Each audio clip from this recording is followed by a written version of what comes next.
আসসালামু আলাইকুম এভরিওয়ান। আমরা ভরপুর খাইতে চলে গেলাম ১১ আইটেমের ভর্তা, সাথে বিফ খিচুড়ি এবং কালা ভুনা, আর সাথে থাকবে বেগুন ভাজা আর ফিন্নি। আর এত কিছু খেয়েও আমাদের বিল আসছে মাত্র ৳৬০৯। এগুলো খাওয়ার জন্য সেহরির সময় আমরা চলে গেলাম বাঙালিয়ানা ভোজ, নারায়ণগঞ্জ শাখা। এটার ভিতরের পরিবেশটা দেখতে মোটামুটি ভালোই, এবং এখান থেকে আমাদের শহরটা খুব সুন্দর দেখা যায়। আর ভিতরের পরিবেশটা ফ্যামিলি নিয়ে খাওয়ার মতো। এখন আমরা মেনু কার্ড থেকে আমাদের অর্ডারটা দিয়ে দিব। আমার ওয়াইফের জন্য ১১ আইটেমের ভর্তা, আর আমার জন্য দিয়েছি বিফ কালা ভুনা উইথ খিচুড়ি। আমার ছেলে বলতেছে, বাবা আমিও খাবো, তার জন্য একটা অর্ডার দিলাম। তো আমার খাবার আসার আগ পর্যন্ত আমার ছেলের সাথে আমি খেলাধুলা করতে থাকলাম, সে যাতে কান্নাকাটি না করে বা বিরক্ত না হয়, তাই তার জন্য নিচে থেকে খেলনা কিনে নিয়ে আসছি। তো তার সাথে কিছুক্ষণ খেলাধুলা করার পর আমি এখন আমার ফ্রেশ হওয়ার জন্য আমি একটু ওয়াশরুমের দিকে যাব।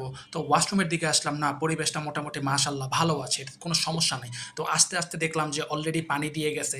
এরপর অলরেডি আমাদের খাবার একটা একটা করে চলে আসছে। এই যে আমার বিফ কালা ভুনা এবং ৩ আইটেমের ভর্তা, ফিন্নি আছে সাথে, এবং বেগুন ভাজা আছে, এবং উপরে ডিম ভাজা আছে। এখানে সাথে আমার ওয়াইফের ১১ আইটেমের ভর্তা অলরেডি চলে আসছে। এখানে ২ আইটেমের আলু ভর্তা আছে, এবং সাথে ৩ আইটেমের শুটকি ভর্তা আছে, ২ আইটেমের সরিষা ভর্তা। এখন অলরেডি এগুলো সব হাতে এসে পড়ছে। এখন শুধু ভরপুর খাওয়া-দাওয়া চলবে। আর কোনো কথা হবে না। এখন ভরপুর খাওয়া-দাওয়া করার জন্য এগুলো আমি সরিয়ে এখন শুরু করলাম। ১ম শুটকি ভর্তা দিয়ে একটু ট্রাই করার পরে এখন আমার লোভ কালাভুনা। আমি কালাভুনা দিয়ে একটু খেয়ে দেখলাম, না মোটামুটি ভালোই।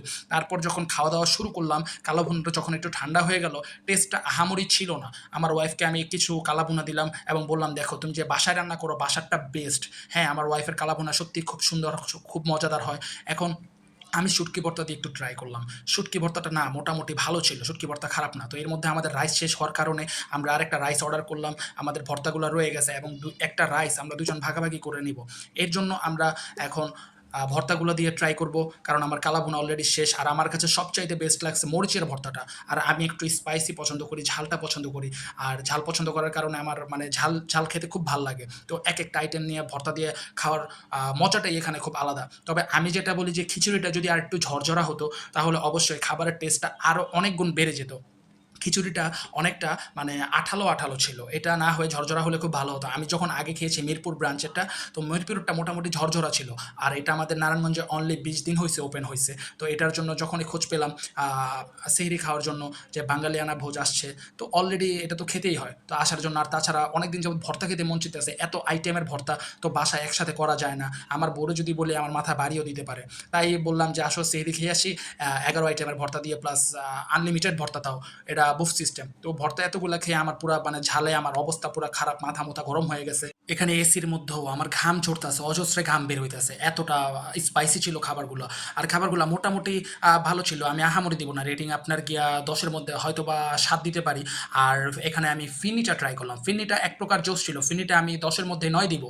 ফিন্নিটা খুব ভালো ছিল। তো খাওয়া-দাওয়া শেষ। আমি এখন বিল কাউন্টারে চলে আসছি। আমি এখন বিল দিয়ে আমার বউ, আমার বাচ্চাদের নিয়ে বের হব। সকাল হয়ে গেছে। আপনারাও চাইলে ট্রাই করতে পারেন এই বাঙালিয়ানা ভোজের খাবার।